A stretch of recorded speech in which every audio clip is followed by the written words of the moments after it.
B.Scott from Hiram Clark. All right, it is the B-Block Podcast. I'm your host, Brandon Scott. Appreciate everybody for joining me. If you're not already subscribed to the YouTube page, make sure you do that. B-Block Podcast on YouTube. Listen on the audio-only platforms.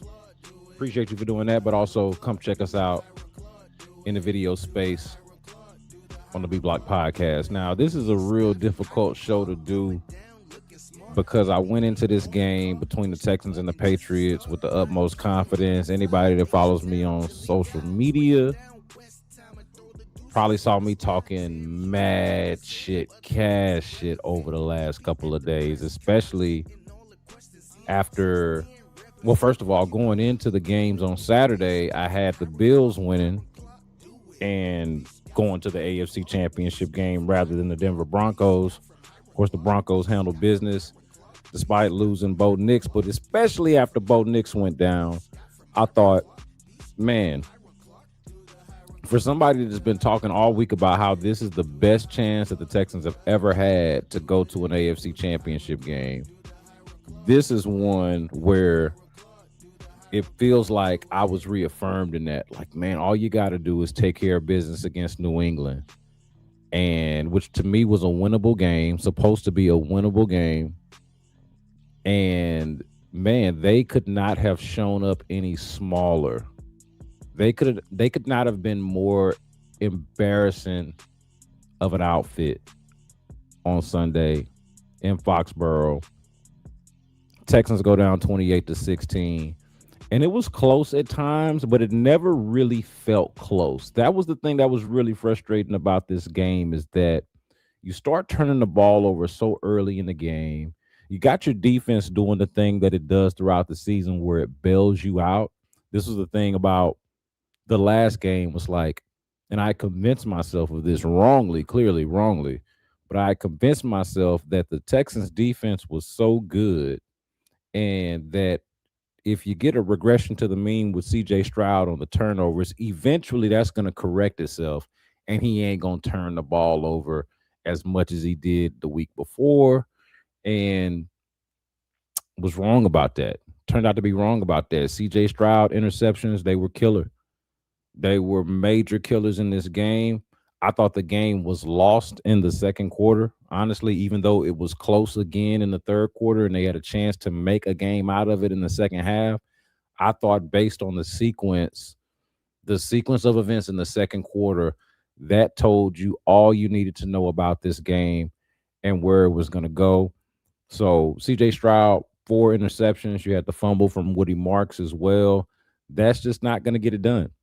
And there's going to be a lot of uncomfortable conversations that are going to be had this offseason that need to be had, that I did not think were going to be possible based off of the rookie season that C.J. Stroud had, based off of, honestly, the way that the Texans were playing toward the end of the season, the way C.J. Stroud was even playing, while not perfect, while not great, while not like, certainly not MVP level or Pro Bowl level or All Pro level or any of that. I thought he was playing winning football as the season ended.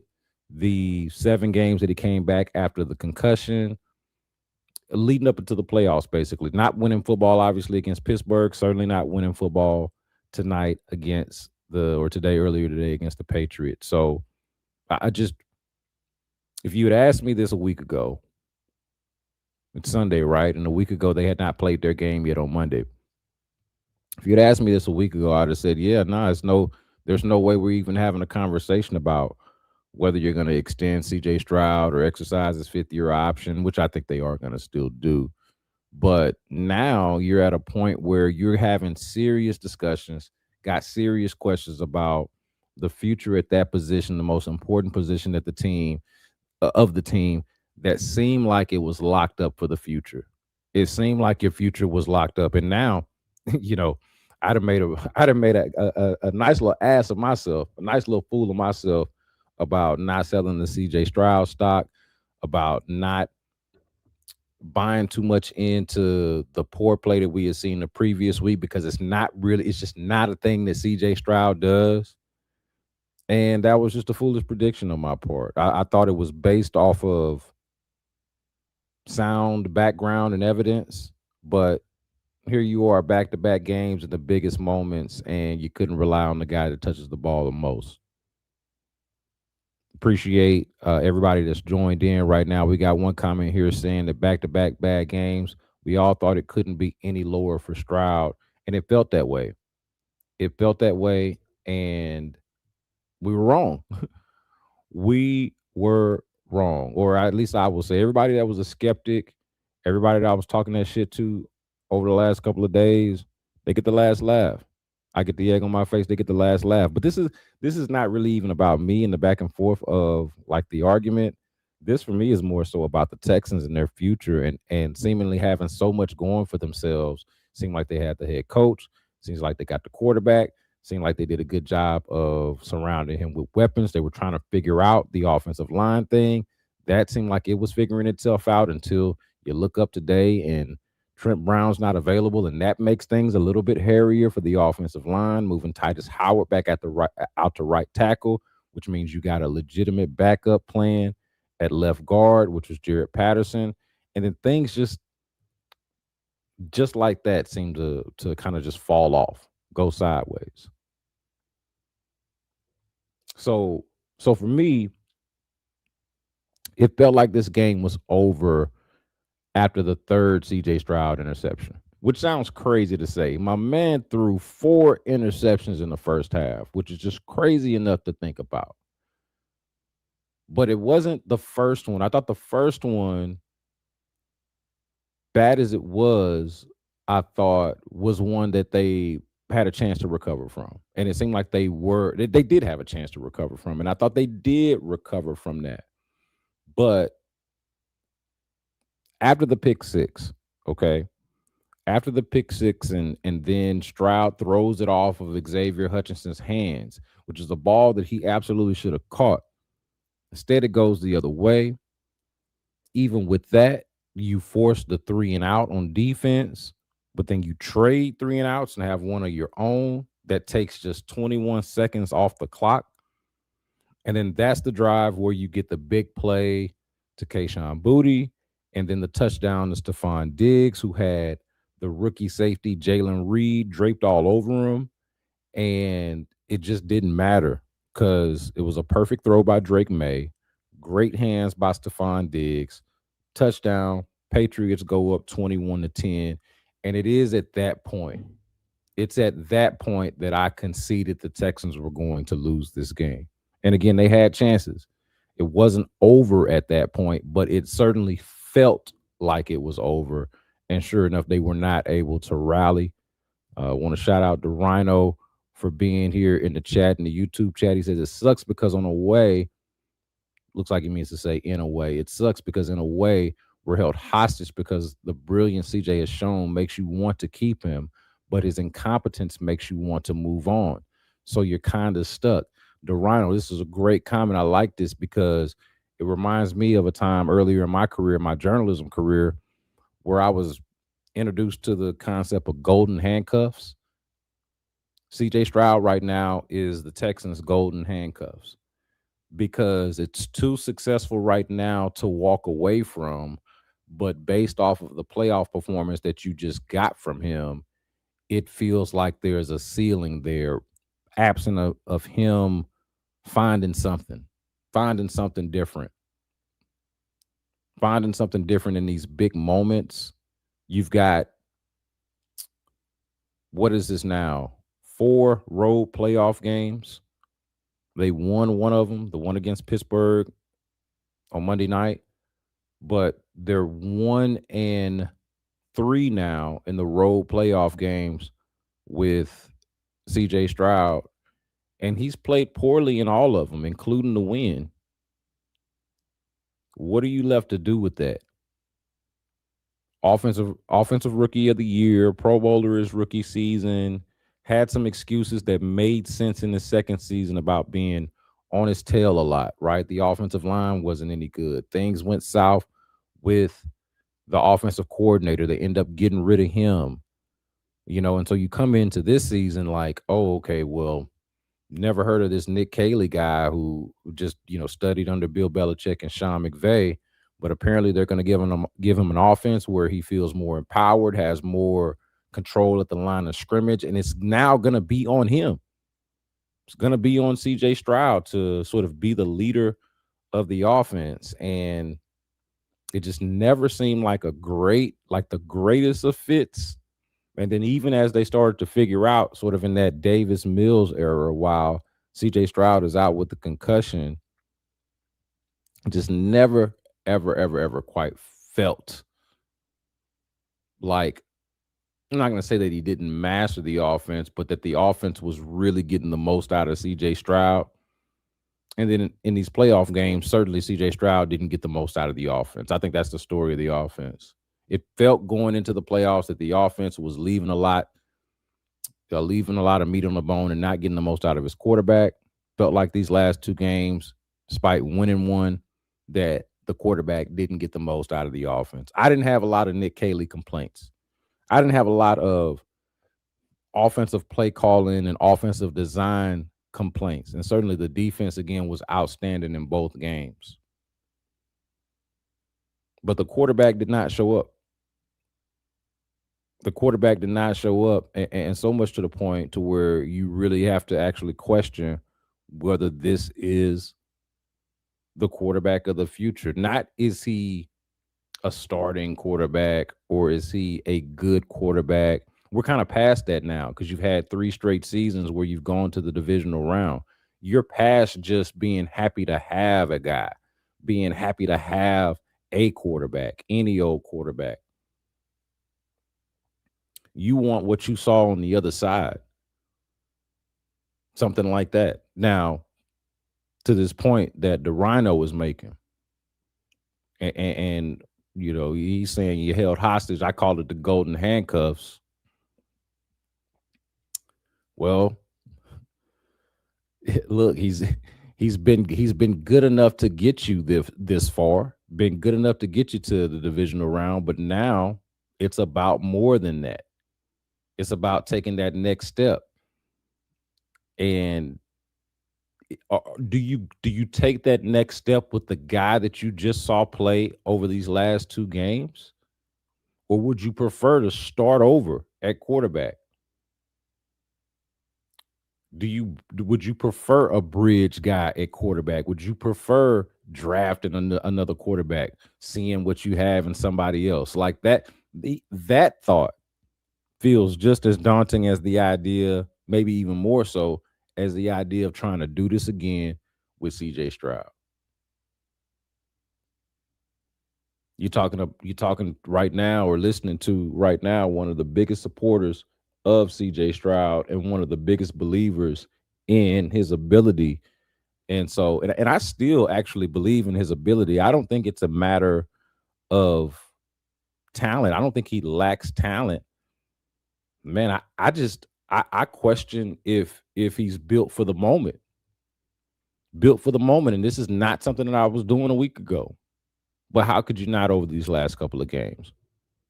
Based off of what you saw over these last couple of games. So yeah, I mean, I couldn't agree with this comment more from the Rhino that it sucks because you do feel held hostage because it's it's too much to just start over at quarterback when you've got a guy that's shown he can at least get you to this point.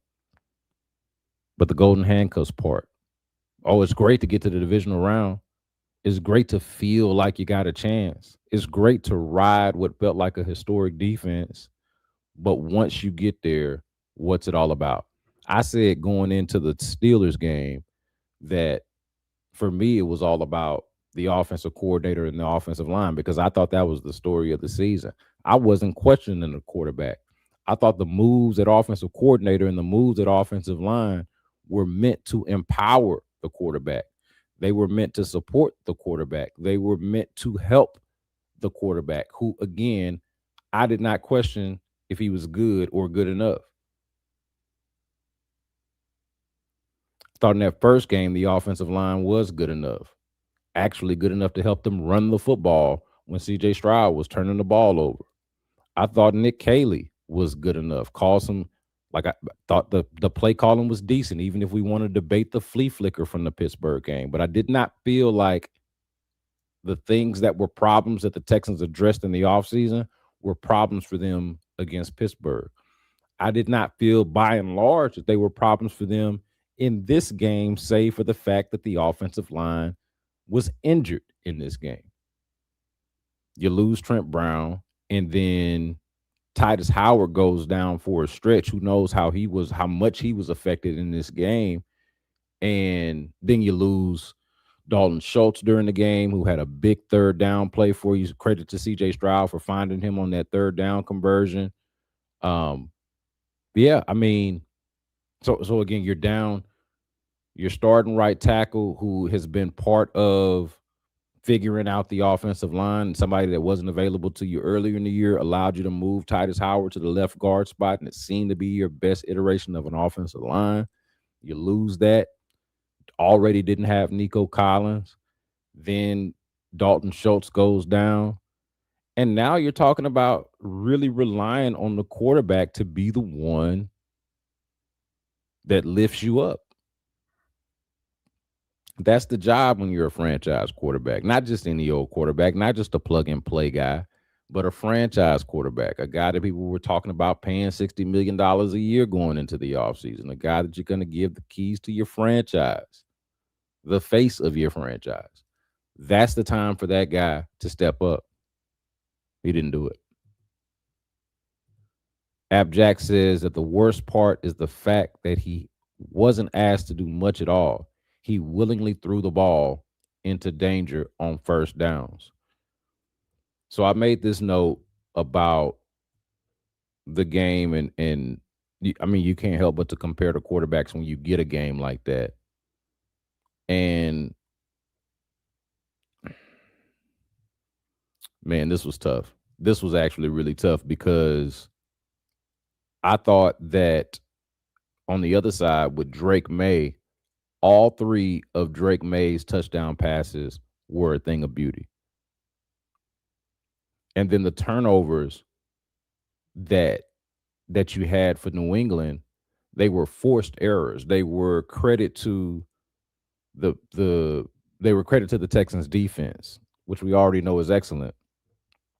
Whereas with Stroud, I don't want to discredit the role that the Patriots defense played in a couple of those turnovers, especially the one where he just throws it up there for anybody to go get. I told my girl, man, somebody could have run from the stands and went and caught that ball. It was up for literally anybody, the tens of thousands of people in the stadium. Anybody could have caught that ball, it felt like. That, pressure or not, felt like an unforced error. Because what are you doing, bro? What are you doing? What are you doing there in that moment? And I know CJ Stroud acknowledged after the game that that's probably one that he wants to that he wants back and should have taken that sack. Yeah, no, duh, yeah, I would say so. But the point being there, Drake May's turnovers were forced errors more so by the Texans' defensive excellence, whereas Stroud's were all bad decisions and felt like unforced errors. And that was a tough pill to swallow. I agree with this that App Jackson's saying. The worst part is the fact that he wasn't asked to do much at all. I'm not going to say that he wasn't. I'll disagree with that part. He did willingly throw the ball into danger, but he was asked to do a lot, considering what they were missing and considering the moment in the game or of like the weight of the game itself. He was asked to do a lot, and I don't think it's too much to ask your supposed to be franchise quarterback to do a little bit. Like I said, Drake May, all three of his touchdown passes were a thing of beauty. Finding Demario Davis on the 4th and 1 across the middle of the field. That was the first one, right? He had Kalen Bullock right there making a play on the ball. Didn't matter. Perfect ball, catch and run, touchdown. The throw to Stephon Diggs, I thought was elite. Thought it was elite. You had, was it Jalen Reed all over him, trying to make a play on that ball. Perfect ball, great hands, as we mentioned earlier. Perfect ball, great hands by Stephon Diggs, touchdown. And then the throw to Booty in the fourth quarter, which is the one that really separated, I thought really separated the Patriots once and for all. Another thing of beauty. So yeah, man, I couldn't. I do think that they asked him to do more, but he is required to do more as the quarterback, as the starting quarterback, and as the quarterback in this position. Moses, let's see. Let's see what Moses is saying here. The win is a win mentality is what led to this horrible performance. Stroud has been bad for a while now, but barely getting in those W's carried by the defense. I look, man, this would be a fair critique of myself. Like, I don't feel like I was a win is a win guy the whole time.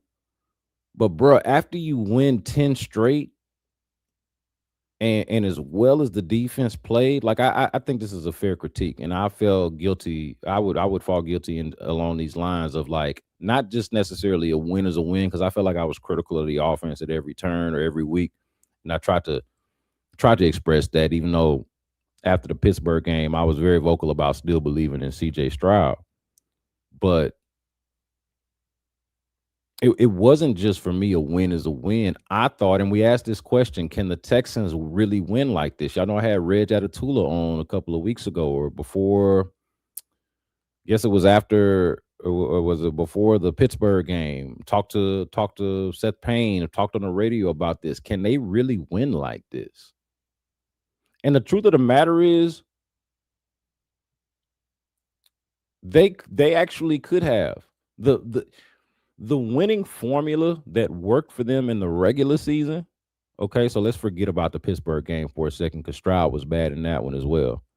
But the winning formula for the Texans, which was lean on your great defense and don't turn the ball over, win the time of possession,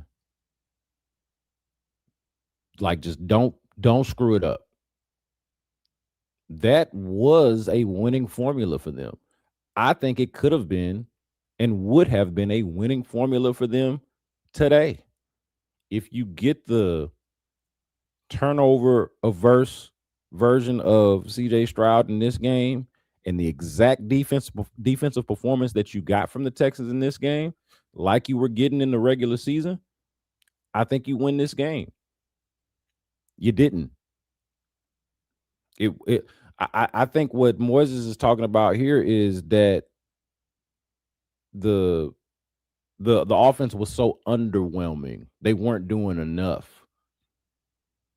You know, it wasn't explosive enough. They weren't scoring enough points. Now they did improve in that area toward the end of the season, but they just weren't doing enough.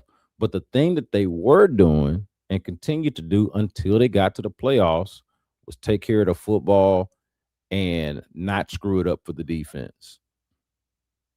Look at this game. The defense gave you a chance, tried to give you a chance anyway to win the game. Will Anderson Jr., my goodness. My goodness. Daniil Hunter, my goodness. Henry To'oTo'o, my goodness, man. Talk about a guy that had been up and down, but I would say mostly up. Every time Henry To'oTo'o had a bad game, he responded. And there were more good games than bad ones. The linebackers and the improvement that they made, To'oTo'o and Azeez Al-Shaair in his first Pro Bowl season was excellent this year. Excellent. Out there recovering fumbles, cleaning up the work that you got Will Anderson and Daniil Hunter out there doing. They gave you, look, I would say the only bad defender or the only defender in this game that I thought had even close to a bad game that you would expect to have a great game would have been Derek Stingley Jr. And I'll rock with Derek Stingley Jr. 8 days out of the week. On the Booty touchdown, obviously he got, that touchdown was made on him and he had a pass interference penalty earlier in that drive that helped or that aided that. And then earlier in the game as well, there was a moment where he broke contain. He was supposed to have outside contain, and he got caught with his eyes inside. And one of those running backs was able to bounce it outside. That was on him. I would say those are two bad plays, and then one unfortunate one where I thought he was in pretty good coverage on Booty, and Booty just made a play. Drake made an incredible throw, and Booty made I think what they said was that was his first one-handed catch since he been in the league. What a hell of a time to make it. What a hell of a time to have that. So, yeah, you had Daniil Hunter and Will Anderson Jr. both forced fumbles in the first half. Think about that for a second. Daniil Hunter and Will Anderson Jr. both forced fumbles in the first half. And did you have you had the one from Togiai. You had the one from Togiai as well. So and the one that Hunter forced you couldn't come up with. Talked about this with Reds. We were texting about this. Is that a sliding doors moment? What if they fall on that ball right there in the red zone? They didn't. There's a lot more football to be played after that, but I'm looking at the missed opportunities early in the game. The 3 and out. Let's even go to the beginning of the game. We haven't even talked about that because there was so much football played after that, and it's not exactly where they lost it, but you miss your first throw, point blank from C.J. Stroud to Xavier Hutchinson. Yeah, that was who it was to. Missed him point blank in the flat. And then the third down play on that drive is a drop by Christian Kirk, who ended up catching the touchdown later on. But missed opportunity right there. The Hunter strip sack. I'm not about to knock Daniil Hunter for after the all pro season that he had and much of a badass as he's been for them. But would have been nice if he had been able to fall on that one. Tried to pick it up, couldn't, then tried to fall on it, couldn't. Unfortunate bounce of the ball there. But you had them forcing fumbles in the first half. You got Will Anderson forcing another in the third quarter after they've cut the lead to 21-13. But then you get the Woody Marks fumble on the next possession. No problem, right? Defense forces another 3 and out. They're here for you, man. This to the point that we've got here about a win is a win mentality. This is how they were winning. Defense still bailing you out. 21-13, you fumble. Defense forces another 3 and out. But then the offense goes out there, despite the decent field position and the pass interference call on Carlton Davis, who I think had two interceptions in this game, right? Get a pass interference call on him, only get a field goal out of it. Also had C.J. Stroud sacked on that drive. But you got it 21-16 in the third quarter, and that has you at least in striking distance, right? But again, I felt like the game was over in the second quarter. I kind of conceded that the Texans were not going to be going to the AFC Championship game the way that I've been saying on social media all weekend that they would. And that was based on how they were playing. It was just not a great feeling. Leaking confidence at that point.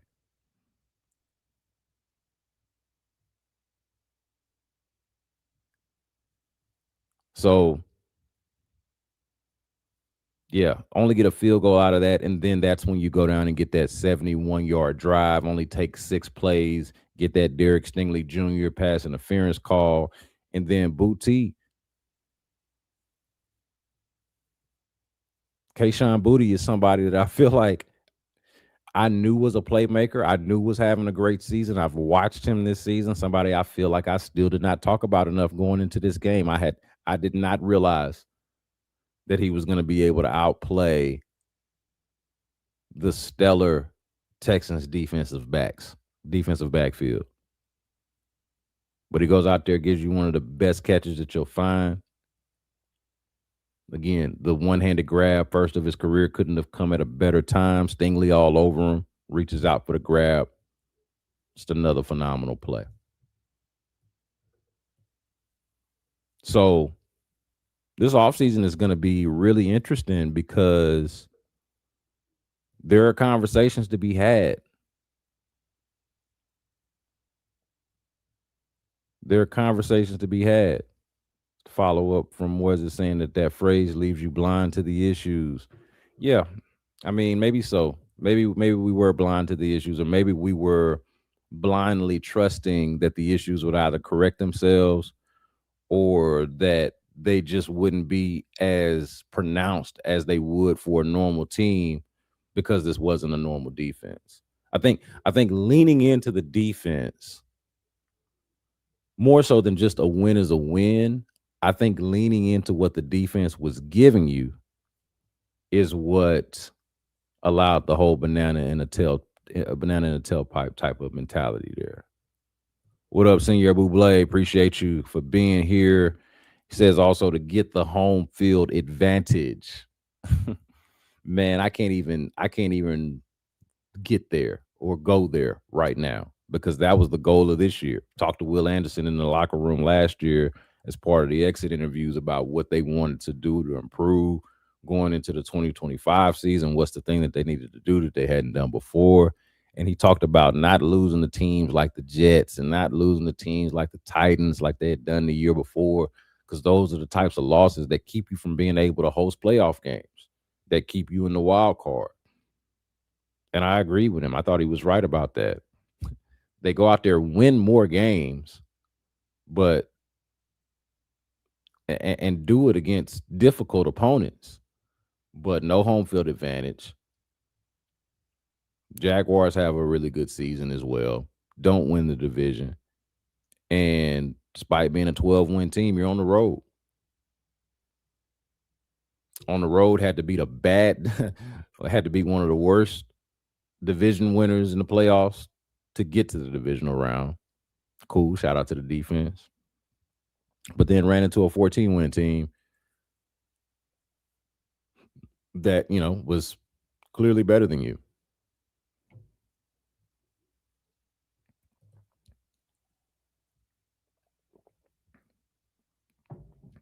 2531 says he wasted a very good defense. Yeah, man, a wasted a very good defense and an incredible end to the season, or an incredible stretch there to end the season. Where they're winning all of these games in a row. And I will say that, like, this felt special when they say defense wins championships.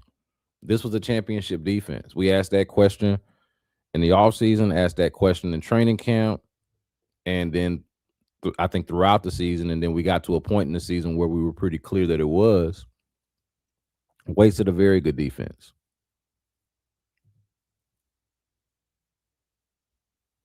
Certainly going to be hard to forgive them for that until this thing is rectified and they actually do make that AFC Championship game. And that's the thing too. Talking about can't forgive them for it.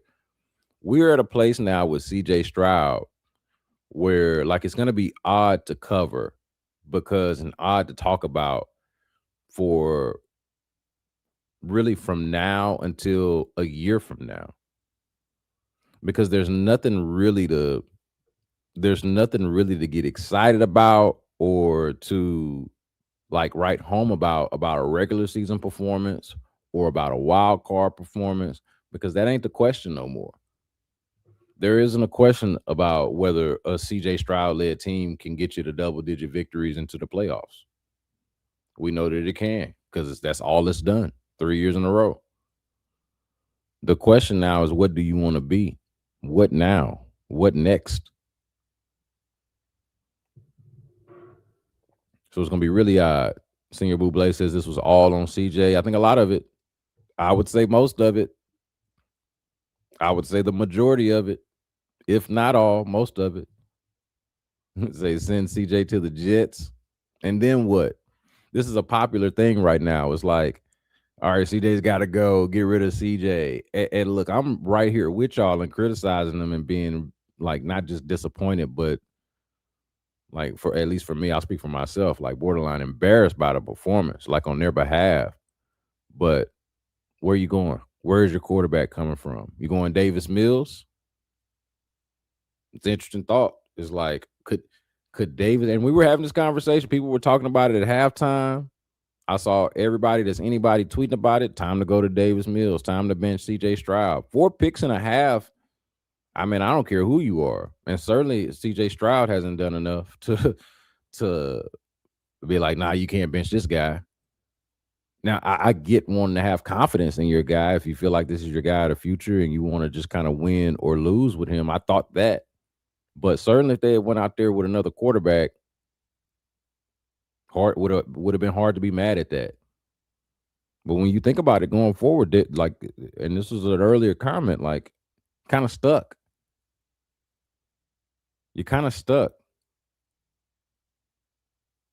Too good to get rid of, possibly not good enough to win with right now. And I'm talking about really win. Not no division, not no winning streak, not no playoff game where the defense carries you. But I'm talking about win with. I'm talking about the type of play that you saw from Drake May in the same game, despite the adversity that that dude faced, the strip sacks and all of that. I'm talking about what you saw in the next game with, look, it was snowy, it was cold, wasn't high scoring, but Matthew Stafford and Caleb Williams, despite throwing that interception, which I'm not entirely sure was his fault, the one he threw in overtime, that's what it's supposed to look like. That's the thing about these playoffs. We've actually seen plenty of examples in these playoffs of what the playoff quarterbacking is supposed to look like. Houston did not have it.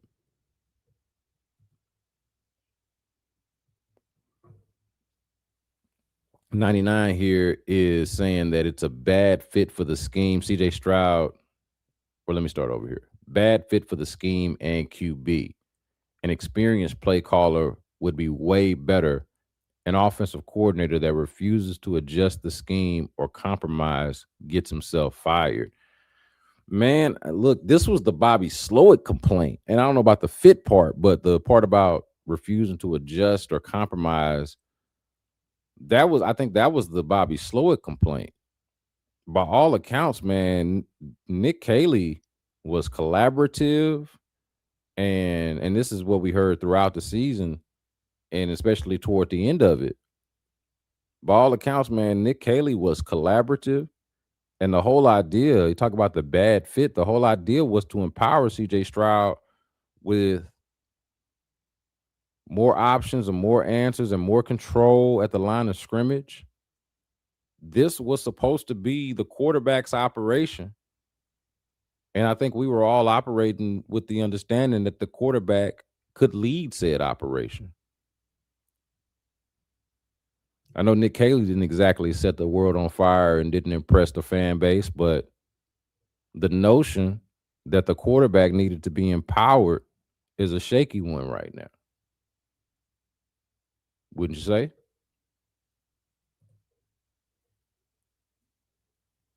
Senior Buble says that CJ deserves a legit offensive line. Every quarterback does. Every quarterback does. But the great ones, you know, like I didn't feel like, the offensive line wasn't as good because it wasn't healthy. But I wasn't watching this game thinking like, man, CJ Stroud is bad today because he deserves a legit offensive line. Nah. Thought he was making bad decisions with the football.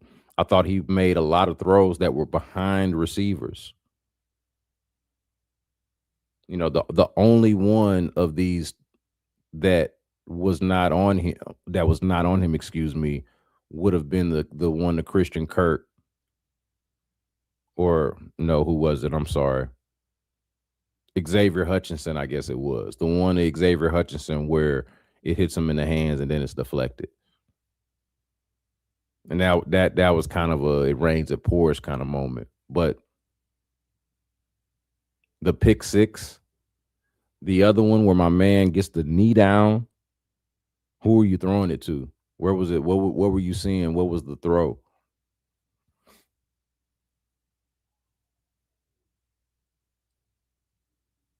And again, throwing it behind receivers. The touchdown throw to Christian Kirk, shout out to him for using his body to catch it and everything, but it was behind him. You know?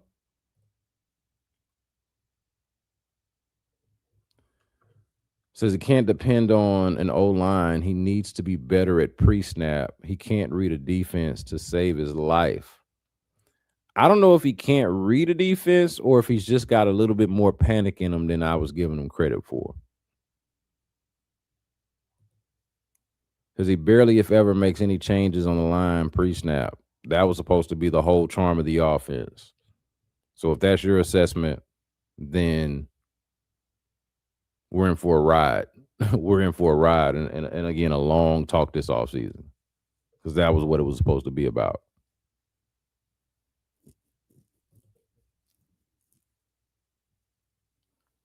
Rob Oliver is saying that I hated the wins because it bought Kaylee and Stroud more time.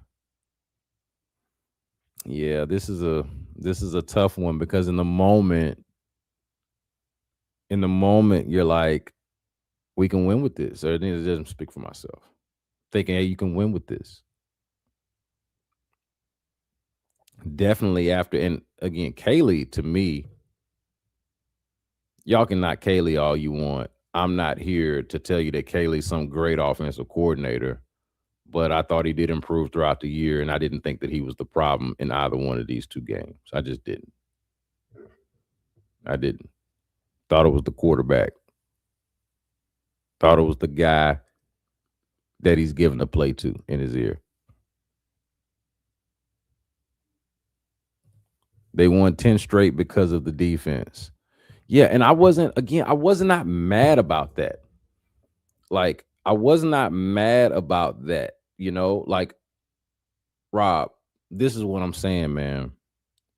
When the offense is out there not looking great, going 3 and out, not efficient in the red zone, not getting to the red zone, all of that shit was frustrating, man. All of that shit was frustrating and rough to watch.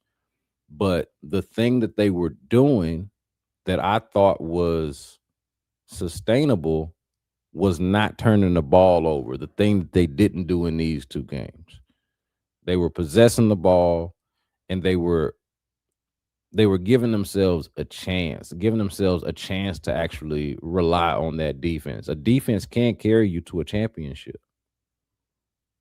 Russell Wilson did not turn the ball over in the Legion of Boom era of the Super Bowl. And then the one that they lost, y'all remember that one. Ball control. The Denver Broncos barely had a quarterback in Peyton Manning's last year when they won the Super Bowl. But they had a smart quarterback, somebody that knew where to go with the football and knew, more importantly, especially at that stage of his career, what not to do.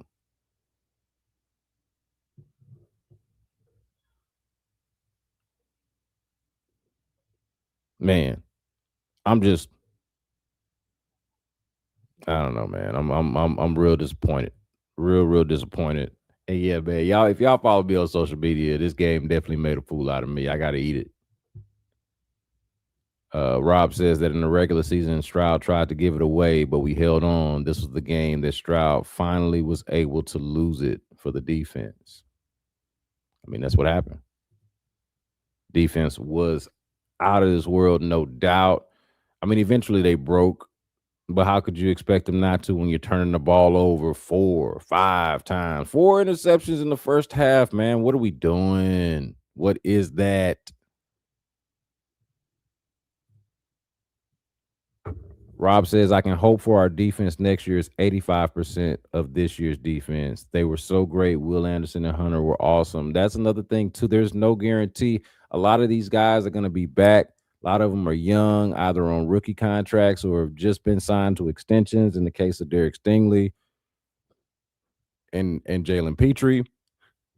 But no, like lightning in the bottle, if you want to call it that. But no, you cannot. There is no guarantee that the defense is going to play this level lights out. I think they'll still be good, but this was a special group. This was a special group. I'll agree with you by and large on that one, Rob. Mary says that Troy Aikman. This is from Mary Buckley. Troy Aikman said that CJ has been chasing his rookie success, and there's a reason for his lack of a development. And it's now time to address it. Yeah, I mean the reasons for too often now, the reasons have been attributed to things that were not necessarily him specifically or within his control. The coordinator, the offensive line. Last year they took a stab at giving them much better weapons by bringing in Stephon Diggs and Joe Mixon. Stephon Diggs now on the team that just beat you and scored a touchdown against you in the playoff game. And, so made that trade, got rid of that draft pick for basically half a year of Stephon Diggs since he's tore his ACL with you.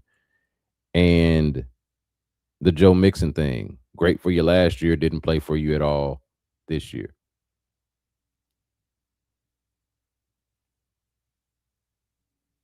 So, they get him weapons his second year, doesn't quite work out the way that they planned. I was gonna call him. What was I gonna call Tank Dell? Stephon. What was I gonna call him? Stephon Dell. Tank Dell gets injured, never sees the field this year. We wondered aloud throughout the season what they would look like if they had Tank Dell or at least somebody like him, that type of threat. Never saw it. Thought it could be Jalen Noel, and never quite materialized that way. I know he had that touchdown against the Chargers, and there's another touchdown early in the year, maybe against Baltimore, but was largely a returner for you. So getting them more weapons last year didn't work. Fixing the offensive line and bringing in a new play caller and offensive line coach, promoting the assistant to the head offensive line coach. That didn't seem to do it. It all ended up falling at the feet of C.J. Stroud. And so this is the offseason of no excuses.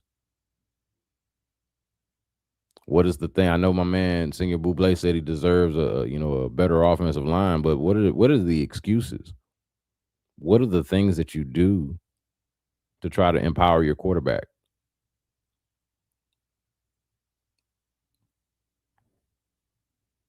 I don't know.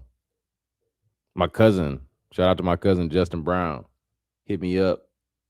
It's like, so where do they go from here? Man, I've never been so speechless. As somebody that talks for a living and likes to have answers or at least ideas for what a solution might be, man, I had nothing for my man. It's like, where do they go from here? Man, I haven't a clue. Running back season. Lord knows that's going to be rough. Brandon says the offense is soft as hell, totally undisciplined, unskilled, opposite of the defense. They're not swarmy. It's not a swarm. It's not a swarmy offense, man. I think that's the emotion of it make you use this kind of language and say that they soft as hell, undisciplined, unskilled. But I mean, can I argue with you? What I'm gonna say to that? Like they didn't live up. They didn't measure up. They did not match the energy of the defense. Plain as that. Build a run game, draft a second round QB, bolster the defense. This is from Brandon. He says, build a run game, draft a second round QB, bolster the defense. Easily better than this process on offense the Texans have been trying for 3 decades. Oh, come on, Brandon, man. This not 3 decades, bro. I understand. I understand the idea of being a beaten fan. I'm right there with you. I've been here since the beginning as well.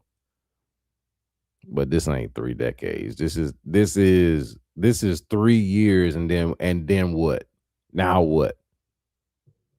All right, so we're not the 2021 or the 2020 through 2022 Texans that don't compete at all. We're not that anymore. So now what? And maybe that's to your point about 3 decades. They didn't even make the playoffs till 2011. So, but I get it. I get it. Brandon also says that he liked what Kaylee did today. offensive pieces were just trash and didn't execute. They weren't good. They weren't good. They weren't good. This is gonna be a tough day to defend. Y'all come in here with all the heat, man. I'm just gonna be like, yep. What you supposed to say? CJ, Senior Buble with the positive energy. Let's go. I wish I had a Texans radio drop for Senior Buble with this comment. CJ is the future, and the future is bright for the Texans. You watched the game today, Senior Buble? You watched the game today? It one of those. Somebody want to tell him? Yeah, Senior Buble, though I love him, baby. Somebody want to tell Senior what happened today? Senor was in here from the beginning of the chat, man. You should have heard me kind of break down the game, and they lost today. They lost because of their quarterback today.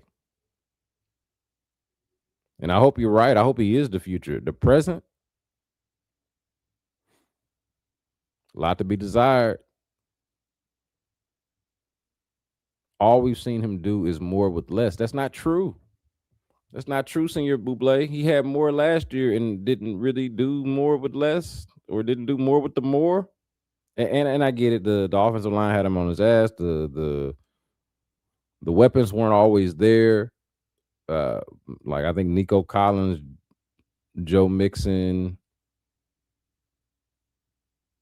Tank Dell, and Stephon Diggs might have played maybe just a handful of games together, maybe 5. But all we've seen him do is more with less. You know what he had? You know what he had today? Was a defense that gave him a chance to go to the AFC Championship game, and he couldn't do shit with it. Nothing. I thought he had a lot. Now, you're going to face some adversity at the end of the year. You're going to play in cold weather. You're going to play in the snow. You're going to lose some players to injury. That certainly happened. Not having Nico Collins was a big deal. But I believed going into the game, and I still believe after watching the game, as bad as it was, that they could have won this, that not having Nico Collins wasn't the reason that they won this, that they didn't win this game.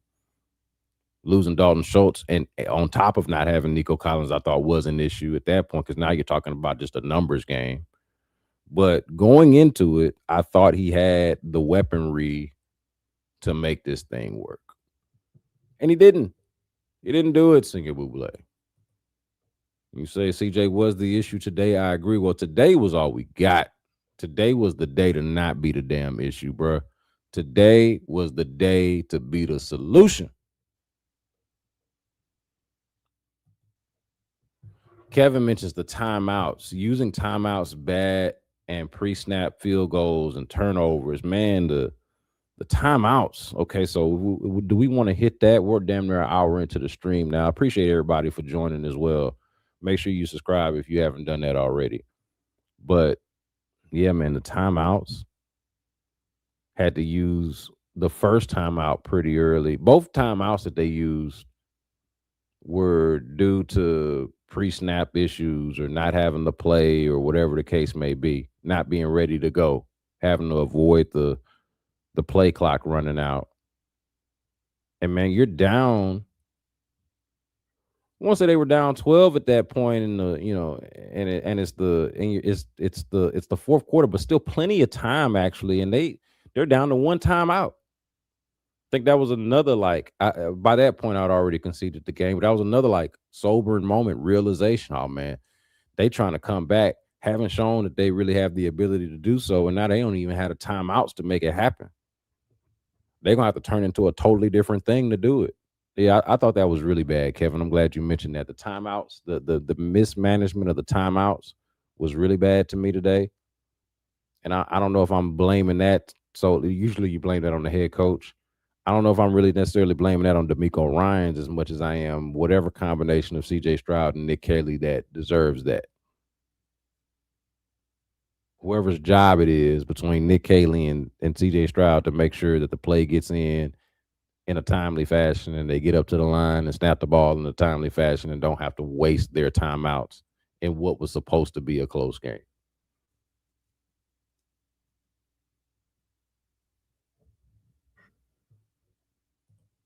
The Adrian Flo says, I don't care about the offense around him. You don't have that many turnovers. He lost the game all by himself.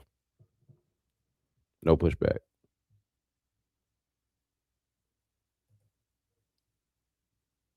Appreciate you, Durano, man. Says he's digging what we're doing with the show. Keep it going. We can start supporting with super chats. Yeah, we're not really making no money yet, man. This is for the love of the game. So I appreciate you, and I hope you appreciate that. I hope y'all respect that. Just somebody that wants to come through here and chop it up with y'all. Got a real heart for the team, heart for the city. First and foremost, a heart for the city. Anything really repping Houston, I'm gonna usually get behind.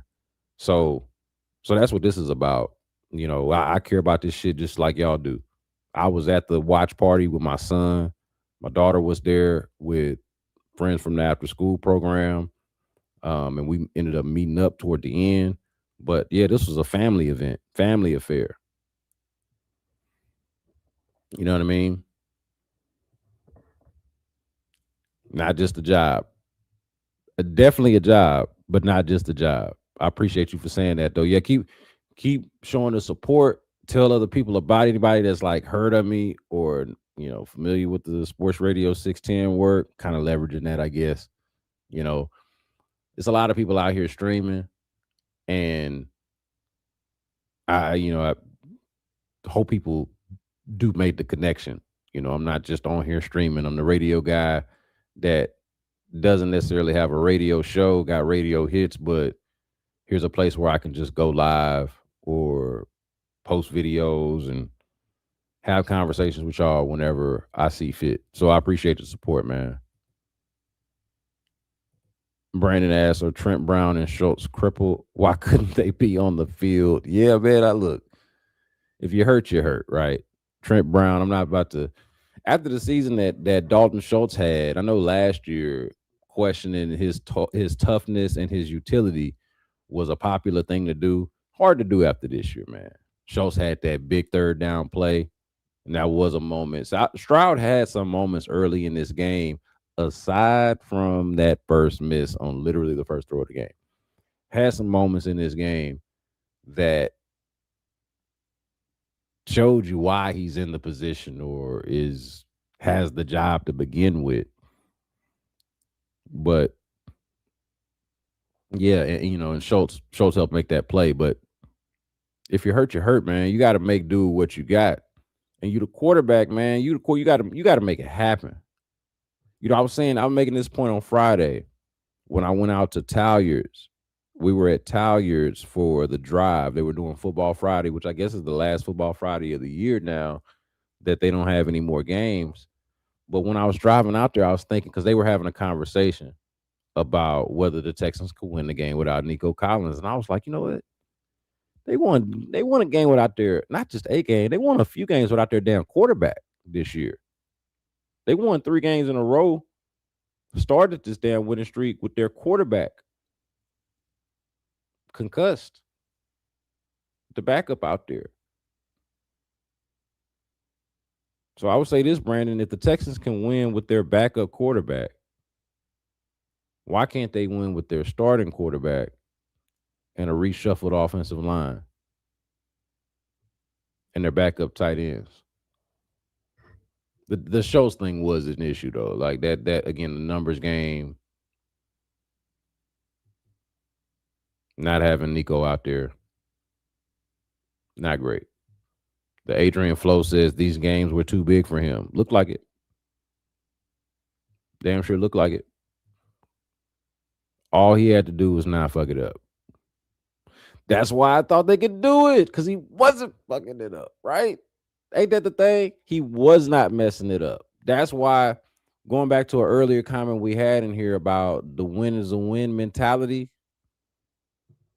Who had that comment earlier? Was it Moises? About the win is a win mentality not being good for the team or not being good for how we view the team and talk about the team? This earlier? The win is a win mentality, man. Aside from a win is a win, it was the defense doing its thing and them not turning it over. This exact point, not fucking it up.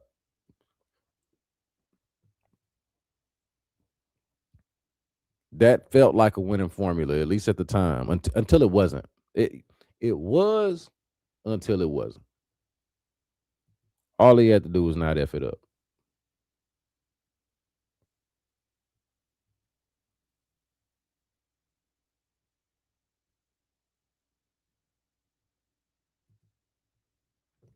Brandon says that Nico Collins wasn't there because they were too reliant on throwing over the middle to him last game. Wasn't even until Nico was out that the Texans used a balanced attack versus the Steelers. Look, if Nico's out there, I don't I don't mind feeding Nico Collins. I don't mind him being your first read and your first instinct, your primary playmaker. But to the point about the balanced attack versus the Steelers, look, they did run the ball well. Ran it just as much as they threw it in that game. It helped that they got those defensive touchdowns. I think that helped them be able to do that. But look, this whole balance, that this is what I was looking forward to in the game.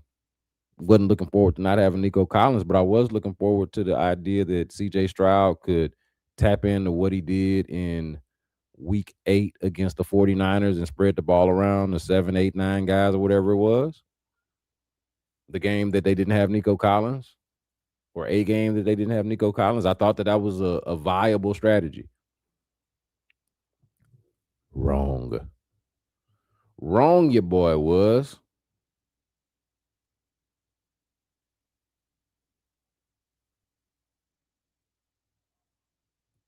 Hope. Look, Kalel saying, hope D'Amico has an open quarterback competition next season. Don't count on it. I think the quarterback is the quarterback. The interesting part about the offseason with the quarterback is going to be the whole contract thing.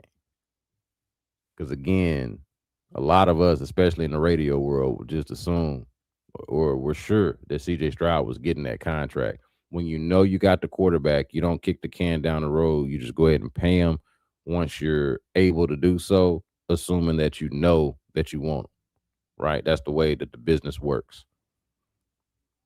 And now you got to put a pin in that.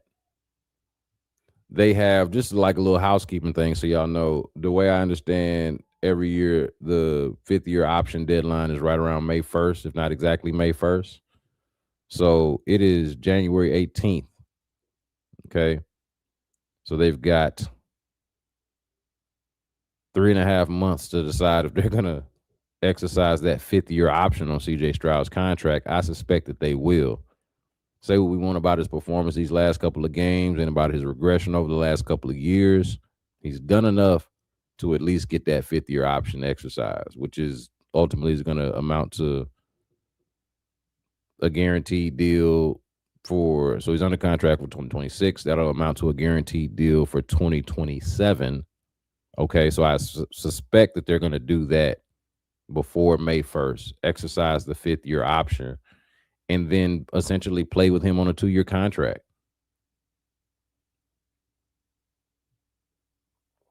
And perhaps after this coming season, right after the 2026 season, if you see something different, then you're having the extension talks. Feel like the extension talks got to be paused for now. If they, or maybe not paused, because I don't think you could do them until maybe earlier this month, or I don't know. Extension talks come after year 3. I don't think that they happen, or can come after year 3. I don't think that they happen right now. You got to go ahead and exercise that 5th-year option, because I doubt that you're going to have a better, to Khalil's point about an open quarterback competition, I doubt you're getting a better quarterback absent of a like Jared Goff, Matthew Stafford like trade. Now I can't even visualize what that looks like. Who is the quarterback? Who is the quarterback that the Texans could bring in? Right? Who is the available quarterback that the Texans could bring in that's better than C.J. Stroud. When I say available, I mean somebody that they can either draft or trade for. Got to get creative with that one. I don't have it off the top of my head. I don't have it. Right? Who is the? I know Jared Goff and Matthew Stafford got traded for each other. It ended up working out for both teams. Who is the? If Jared Goff or sorry, if C.J. Stroud is the Jared Goff in this scenario, who is the Matthew Stafford, and who is the team that would trade their Matthew Stafford for this Jared Goff?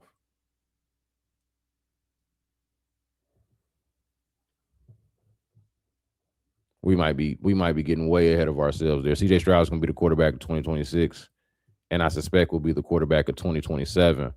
But next year, Rodney Bryce right on time. Next year is make or break for C.J. Stroud.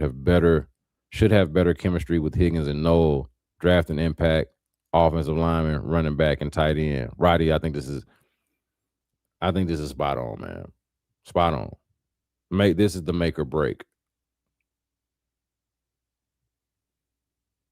This is the make or break because you exercise the 5th-year option, but he goes out there and let's say has the exact same season that he had this year, where the defense carries the team, they win double-digit games, they go to the playoffs, they win their first playoff game, or in the wild card round, but let's say the performance isn't great. Let's say you get 2 bad performances in the playoffs again.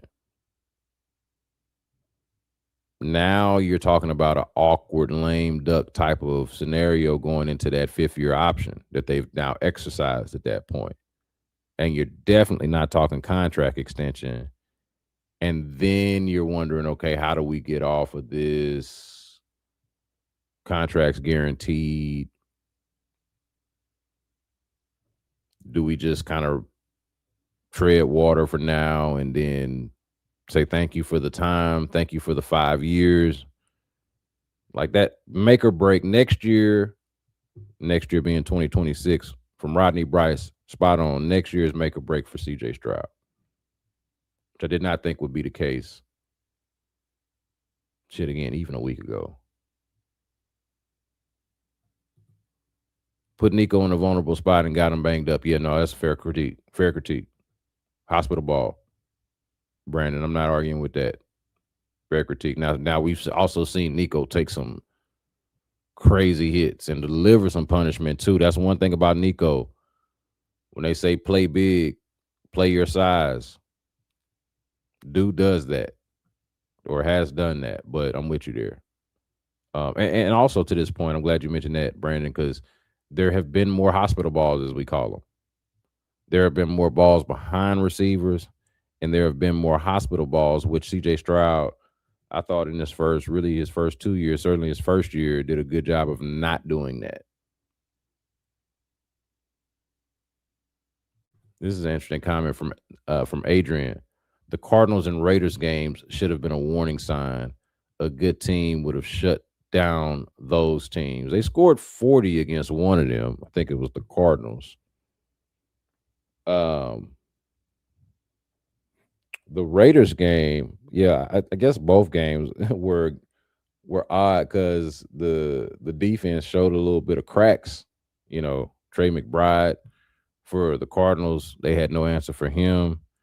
There was that Ashton Genty play that was real disappointing against the Raiders. But I mean, they won those games. I hear you. They probably should have been more warning sign than they were at the time, for me at least. I'll give you that, Adrian.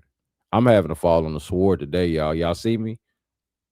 Y'all see me struggling today? Y'all come in here with some shit and I feel triggered or hit. And I can't even argue.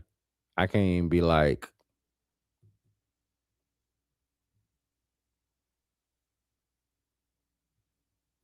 the Rhino asks if I'd want to try and retain Mixon services if he's healthy and draft another back. Look, if you can tell me, only the Texans really know this, so I'm not going to pretend to know it.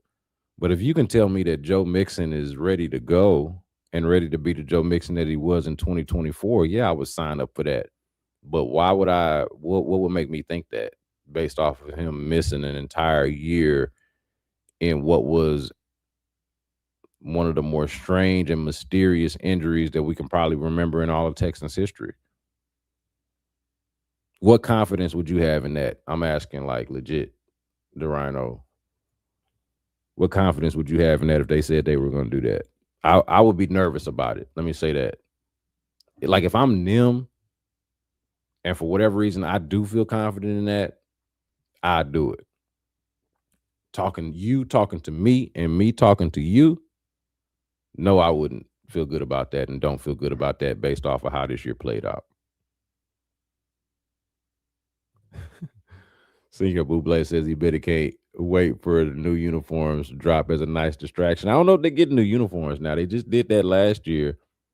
And there's some rules on that, on changing your uniforms, how often you can get new ones, how often you can change them. I don't think you can just do it all willy nilly whenever you feel like it. That was one of the things that I learned when they changed these, that there is a lot of red tape uh that's involved in that. So if he's looking for something to distract or looking for a distraction from that performance, good luck. Good luck, brother. Because we won't never forget. It would be nice if there's a redemption story, since he is going to be the quarterback in 2026. It'd be nice if there was a redemption story where they replicate a lot of what they did this year in terms of the success and win total and all of that. Maybe 12, 13 wins is enough to actually win the division next year. I don't know. We'll see. But it'd be nice for them to replicate, by and large, the success of this year and then come back to this exact spot next year and exercise those demons. And then we can look back on this year, 2025 season, and the way that it ended and say, man, I'm glad CJ grew from that. Man, I'm glad CJ Stroud learned from that. Man, I'm glad that the Texans showed some grit and some moxie and some resolve and some resilience or whatever. Name your cliche. And then this could just be a blip. They go on, start rolling the way that you expected them to do after CJ's rookie season, and then all is well. That'd be a wonderful redemption story, fairy tale type of thing. But hard to envision that based off of what we saw today. However short-sighted that might seem. Brandon says that Mixon is done. He hasn't been able to run in a year and is pushing past 30. I got no reason to believe that Mixon is like ready to go or would be ready to go or none of that. I have, let me be more clear about this. I have closed the book on the Joe Mixon era in Houston. For as good as he was last year, for as much as I thought they could have used him this year, especially in this game, would have loved to have had him. Unfortunate that whatever happened to him happened to him. Would love to have seen him out there. Excellent football player, Joe Mixon. Brandon says, Stroud so bad now we have to worry about making the playoffs again. I see where you're coming from, but to be fair, you ain't never not made the playoffs with Stroud. That's never not happened. So I'm not really concerned about making the playoffs. I'm concerned about getting to the playoffs and feeling like it's a waste of time. I'm concerned about getting to the playoffs and feeling like you're just as well not making the playoffs. Because what the hell? What the hell gonna happen once you get there?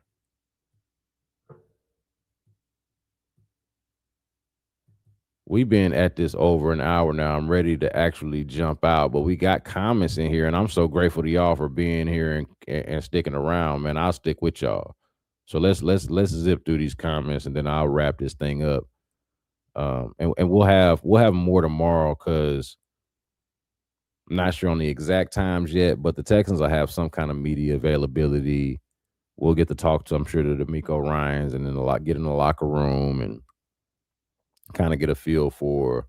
Of course, I didn't travel to Foxborough, so I wasn't firsthand. I saw a lot of my colleagues work from Foxborough and talking in the locker room and talking to the different players, but I'll get a chance to get out there hopefully, God willing, tomorrow. So y'all can look out for that later on in the day, later on in the afternoon. And I also got to do some catching up on the Rockets as well. Y'all know I do a lot of that. Since we here, I should mention Locked On Rockets. If y'all don't check that out, make sure you subscribe to the Locked On Rockets podcast, specifically on YouTube, but also wherever it is you get your podcast, because we'll be talking a lot of Rockets over the next several weeks. The Rockets Collective. Also, so Locked On Rockets, of course, is with Jackson Gatlin, the host of Locked On Rockets. Rockets Collective, I'm doing with Will and Brado and LaShard Binkley. I think we really got that show humming now that we've added LaShard. And the four of us, I think, really complement each other and have all worked with each other separately a little bit or done stuff separately. Now we're all together. If you're a Rockets fan, go ahead and check out Rockets Collective on YouTube and also wherever it is you get your podcast. We'll be having some heat for you there. So there will be more, but let's go ahead and get through these quickly so we can get out of here. Pats lost to Raiders early in the season. For the Texans, those two games just proved they hadn't fixed the issues going into the playoffs. Yeah, I mean, I think that we've said this already, that the issues going into the playoffs reared their ugly head. The offense not really having it. CJ Stroud not being special. And probably more specifically, more to the point, CJ Stroud not being consistent the way it felt like he was that rookie season.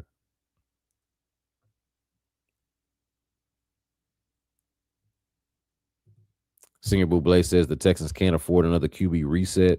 They will lose those fan base. They will lose this fan base, and the city will lose another franchise. Come on, Senior Buble. Come on, man. You're being dramatic, bro. Being dramatic. We've done this before, actually. This whole QB thing. Reset is hell, and I don't want to do it. But we've done this before. We're not going to lose a franchise behind that. And Texans fans, like I'm still right. The frustration and the whatever the feeling is, that is me still riding with the team. You know, it could be, it'd be different if I was indifferent about it. If I could just shrug my shoulder and be like, all right, on the basketball season, on the what them Rockets hitting for, what these Astros hitting for, what Kelvin Sampson and Kingston Flemings and them got going on at Fertitta Center, which I am going to do that, by the way. But I am ate up by this. That's a good sign in terms of the passion for the team, passion for the city, and all of that. Chopper City says we need to trade CJ Stroud, homie. What would you trade? Let's put you, Chopper, on the other side of that, because I get where you're coming from. My man just threw 4 interceptions in the first half and lost you a playoff game. I ain't finna be mad at you for saying nothing like that, because I get it. But on the rational side of it, what? What y'all think CJ Stroud would get in the trade right now? What would you trade for him? What do you think another team would trade for him? I told y'all that dude was never an elite quarterback. I think that the thought was, based on the rookie year, he was headed toward being an elite quarterback.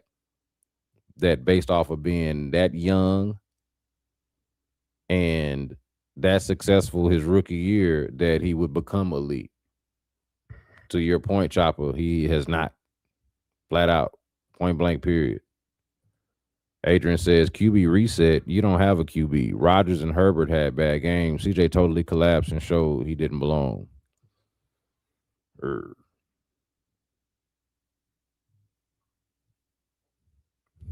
mean, I'd love to disagree with you, Adrian, but I can't. I'm an honest man. And I don't feel like lies were told there. Let's trade CJ Stroud and get Joe Burrow. All right, Chopper. What are we doing here, man? Would you trade if you the Bengals are one of the worst organizations, I think, in sports. Even they not stupid enough to trade Joe Burrow. And if they were, Don't think it would be for C.J. Stroud. Imagine being in Cincinnati right now, having Joe Burrow, wishing that he was healthy, upset that that that the Bengals just can't seem to get things right since that year that they went to the Super Bowl, and then watching these playoffs and being like, you know what we need, you know what we need to do, you know what the answer is in Cincinnati, C.J. Stroud. It ain't happening. Okay, the Rhino says we get the rivalry uniform. I'm gonna have to do some research on this. Y'all forgive me, man. I'm not when they got these. I was so hype about these. I didn't even really. I hadn't looked back. So forgive me if I misspoke on that. I'll look into the whole uniform thing. The rivalry uniforms. I'm not up on that. Forgive me. Not up on that. But hey, but new gear. That would that be the this the not saving grace, but like the bright side is, man, we can't get past that same round, but we got new gear though.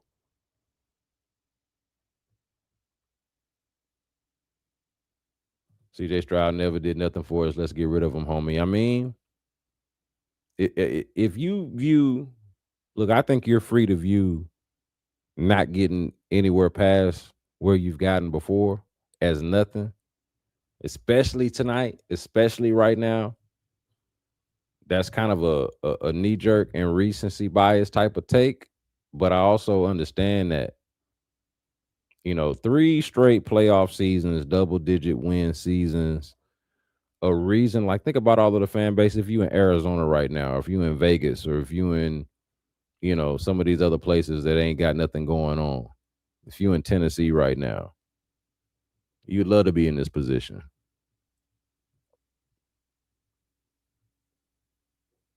You'd love to be in this position if you were there. Can't win with this guy. Never had a defense play this good. This is probably the most frustrating part, Chopper. This is the most frustrating part. Is like we're not guaranteed a generational defense going forward. I think it's going to be really good as long as Will Anderson Jr. is here. As long as D'Amico Ryans is the head coach. Like I don't. I think that they're going to invest in the defense continuously. I think it's going to always be good. Is it going to be like this? Just a waste of an opportunity. Don't wait. Chopper's also saying don't wait until it's too late, like other teams, like the Lions keeping a bum ass quarterback while everybody else primes expire. Well, I mean, that ended up working out for the Lions, right? They ended up getting Jared Goff, and it ended up working out for the other team. They ended up getting a Super Bowl with Matthew Stafford. And don't know if you saw tonight, but Matthew Stafford was probably going to win the MVP this year, is headed to another NFC championship game. So if your point is think like the Lions and the Rams did, then I hear you. You just need another partner. You need a dancing partner. And it ain't gonna be the Bengals for Joe Burrow, man. I don't think. Well, that would be the and look, we have to come back to you and see if you have some insight. Check your bookie or some shit. Because wouldn't that be crazy? Crazy. Just gonna gift another team, another AFC team, Joe Burrow, and take back. Nah. Took a historic defense and wins by Mills to make the playoffs this year. This is also a waste of the Mills 3 games. I was thinking about this before the game started. Was like, man, if they can win this game, go to the AFC Championship game for the first time in franchise history, Davis Mills is a goddamn legend in this city, and still shouldn't have to buy a drink for a long time, based off of the way that he stepped in for Stroud in those 3 games. But this is a fair point. I mean, it was a historic defense, and Davis Mills did start the win streak. They could not continue to ride that wave into the AFC Championship game. Blessed by God says he feels that the coaching staff doesn't hold players accountable. I don't think. I think this is a hard thing to really measure without being there, and what accountability really looks like for them inside the building. I think what we see in public, what they say to us in the media, is to be taken with a grain of salt. And so I don't know how much any of us really know about the level of accountability. I do know a little bit about D'Amico Ryans, quite a bit actually, and that he is a demanding coach. All right. I don't know as much about on the offensive side and the offensive leaders over there and exactly what leadership looks like on that side. I know overall for the team, D'Amico Ryans is a demanding coach and does hold guys accountable. I do believe that. But is there enough accountability? Holding guys accountable, maybe they're not being held accountable enough. And and to this point that you're making, blessed by God 3907, what does accountability look like after a performance like this? You know, the day of, the press conference after, and in the moments after, you're gonna want to love on your brethren. You're gonna want to support your guy. You're gonna want to be a team player and a player's coach. But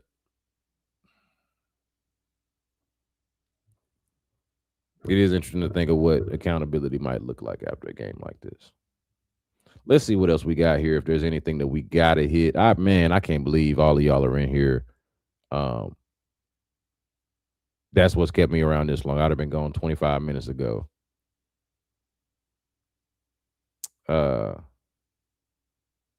let's see. Let's see. Oh man, hold on, hold on. Okay, let's do these in order. Brandon says, when there's 53 guys on the team, you have to think about all of them, not just one. Would you rather hurt Stroud's feelings or waste Hunter's career? Well, I mean, either way, Stroud and whoever the quarterback is a more long term play than Hunter. I don't know how long Hunter is going to be here. I think he's got another year on the contract. Look, I hate to break it to you, man. This is already part of a way. Daniil Hunter had 15 sacks this year and was a first team All Pro, or was he second team? He was definitely an All Pro. He was an All Pro and a Pro Bowl snub, but an All Pro and had 15 sacks this year. So the waste has already ensued, sir. Hate to even say it like that. R. Matthew says, I understand the Stroud hate, but man, if people think getting rid of Stroud and being in QB hell for the next 5 to 10 years, be my guess. No, I don't want to do that either. That was my point. Starting over, and when I was talking earlier in the show, if you missed it, I was talking about it being like uh golden handcuffs. Right there with you. I'm who knows how long it'll take to find. Now, if you don't believe that this guy is the guy, then you're already in QB hell to begin with, or QB purgatory, the golden handcuffs idea. It's like, what do you want to be? Do you just want to be the AFC wild card winner every year that knows that they can't get past the divisional round? It's a legit question. I mean, Buffalo out there, they've been in the AFC championship game, think that they should be in Super Bowls. Probably thought that this year was their best chance to get to one, just like I thought this year was the Texans' best chance to get to an AFC championship game. And they know they got their quarterback, still ain't done it. This quarterback here in Houston ain't shown nowhere near as much ability, especially in the postseason, as that quarterback has.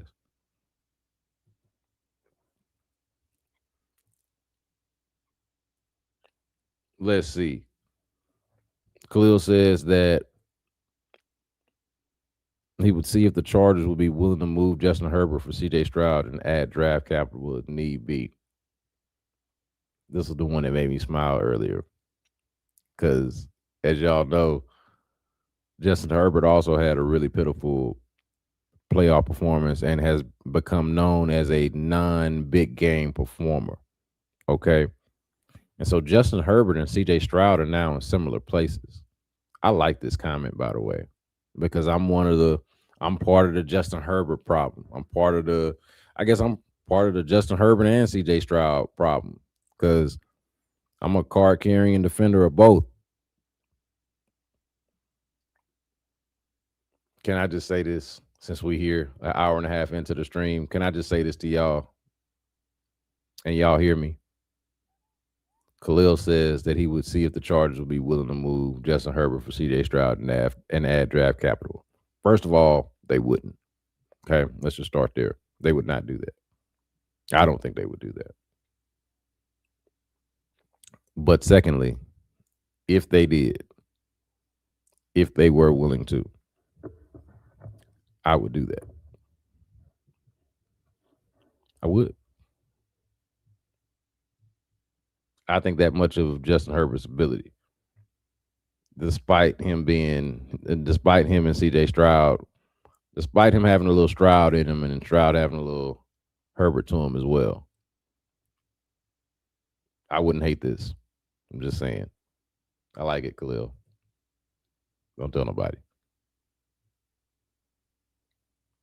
Senior Buble with a little bit more positivity right before we get out of here. C.J. Stroud is the Texans franchise QB. He played like a hoe today, but this is his but this is the franchise QB. All right, we'll put Senior Buble. Like Pimp C said, you got to be down in the good time and the bad time. Yeah, I'm with you.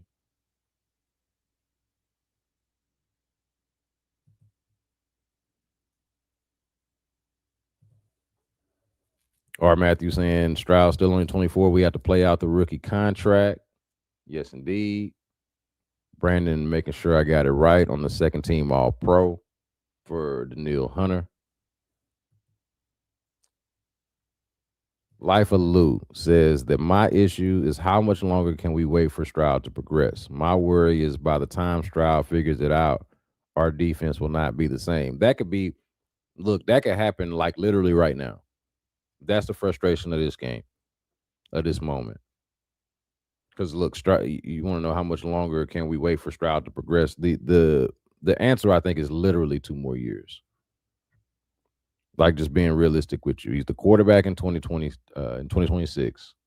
They're going to pick up the 5th-year option before May 1st or by May 1st, and he'll be the quarterback of 2027. We'll see how 2026 goes as far as whether he gets that contract. And hell, I could be wrong. See, to me, they're just going to go ahead and give Will Anderson Jr. his contract because he's obviously earned it. Also, their first-round pick from 2023, right? So eligible for an extension, just like C.J. Stroud has shown and proven that he actually deserves said extension. So go ahead and do that since you're sure about it. Don't kick the Will Anderson can down the road because there's no reason to do that. Pay him, and then we're still on a 2 more years of a trial run here with C.J. Stroud. And at the very least, this one.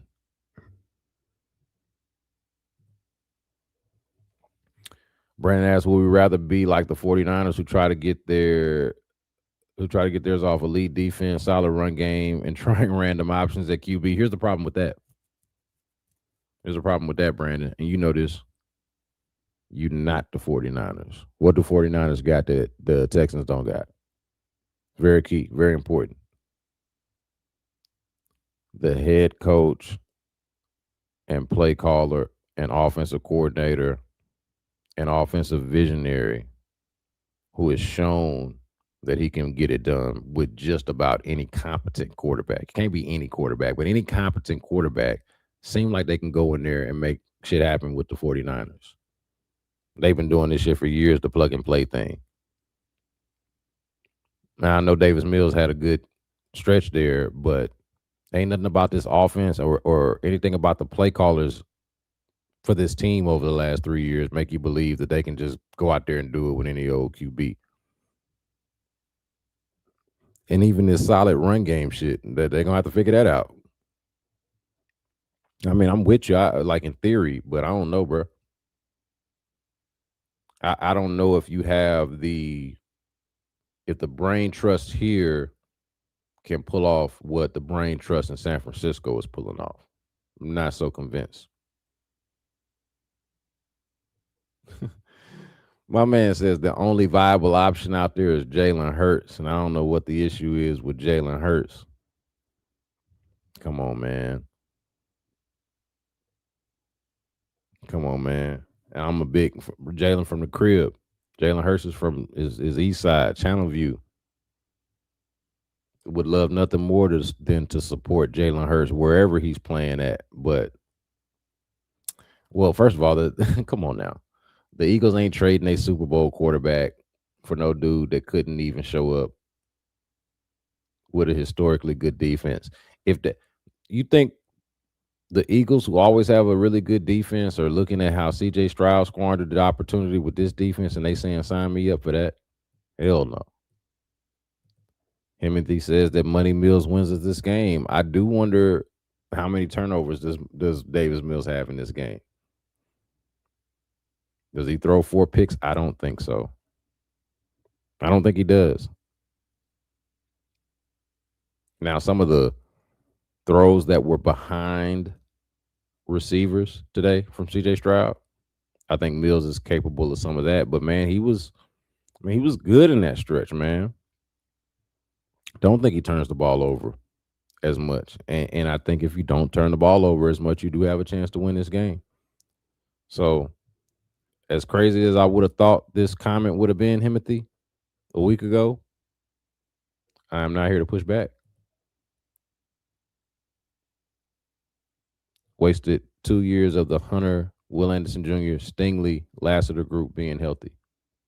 The waste of the defense is got to be up there with the most egregious parts of this.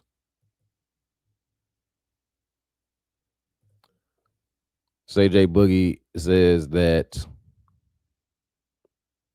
Will Anderson Jr. should and will get paid this offseason. His concern is that he doesn't think CJ is mature enough to handle that he's not getting extended. I don't know about that.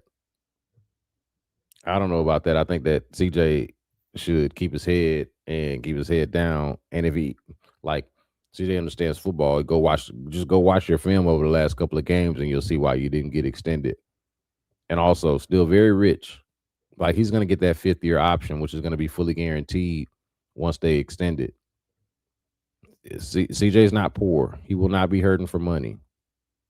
But he is playing for his career in the sense of being a lifelong starting quarterback in this league. You know, next year doesn't work out, he will be he will be teetering on that, next stop, next chance versus potentially backup type of space.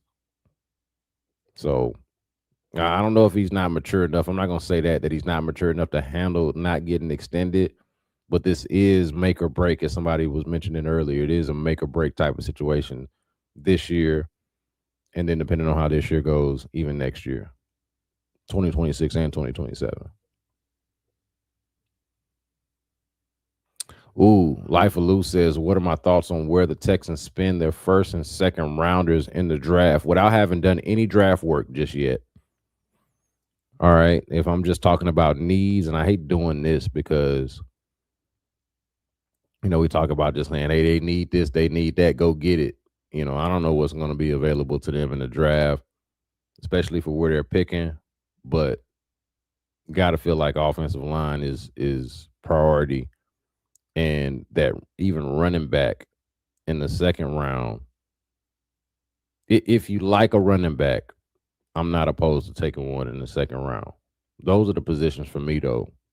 Interior offensive line, and then there's the issue of how much you trust this regime to draft offensive linemen. That's his own thing, probably his own episode, his own podcast. But if you're asking me just what I want or what I want them to invest in, offensive line, running back.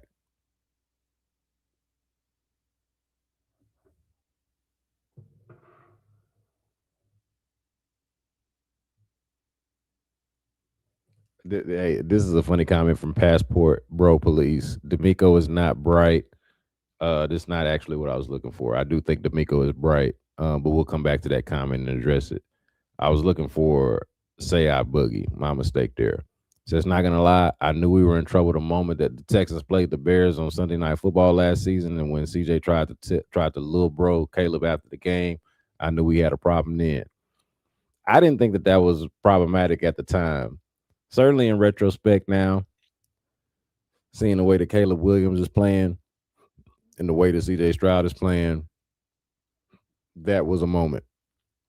That is a funny and ironic moment now, looking back on it for sure. Now, what's Passport Bro Police talking about? He says D'Amico is not bright. Trade Stroud to the Jets for a second, third, and fourth. Draft OL in first and second. Sign a QB in free agency or draft QB in first. Draft offensive line in second and third round.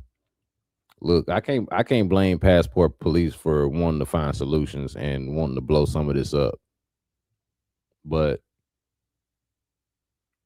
I think that, as far as D'Amico goes, I know he gave play calling or he passed it over to Matt Burke this year, but solid, getting to the playoffs 3 years, his first 3 seasons. I don't know too many coaches that have done that. So he's had one of the better stretches for a head coach's debut that you've had.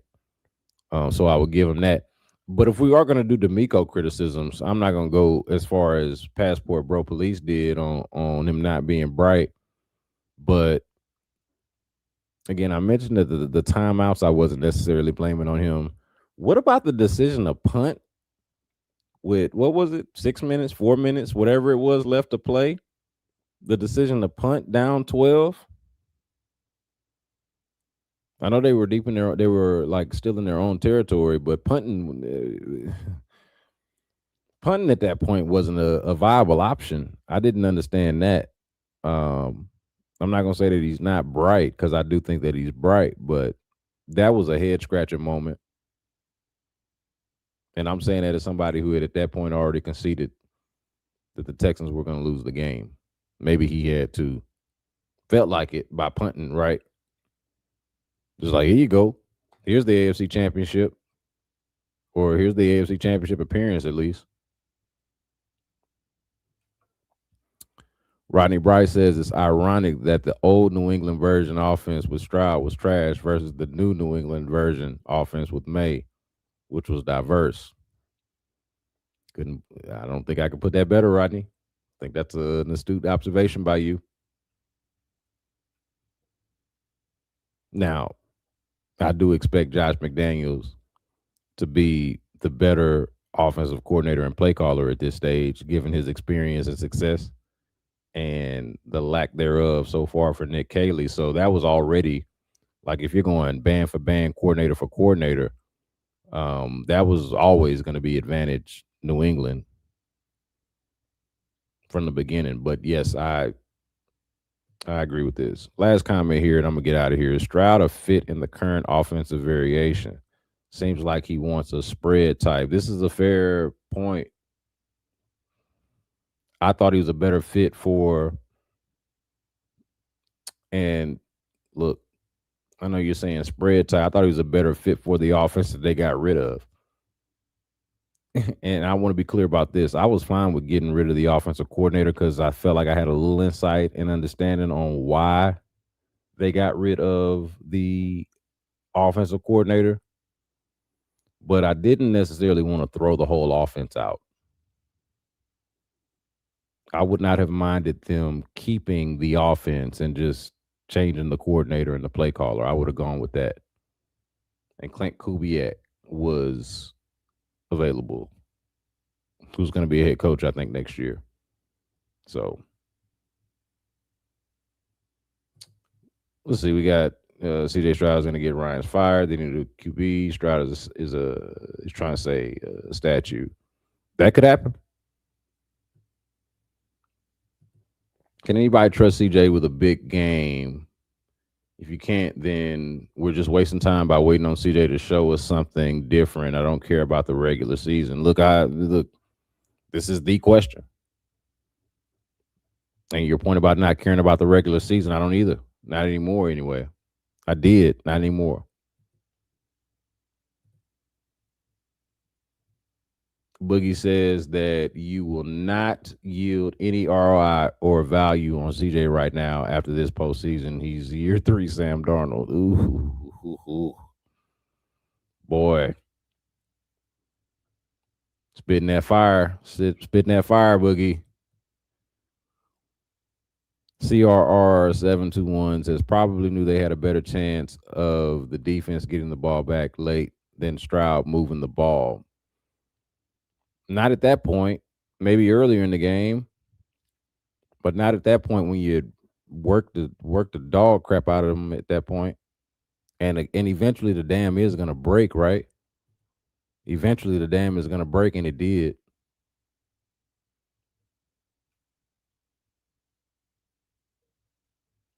All right, y'all. This was fun, man. I don't know if I've gone this long doing a live hour and 45 minutes. Probably not gonna try to make a habit of it, but this was one that called for it, given the circumstances, given the stakes, given the situation, given the performance that we saw from the quarterback. My goodness.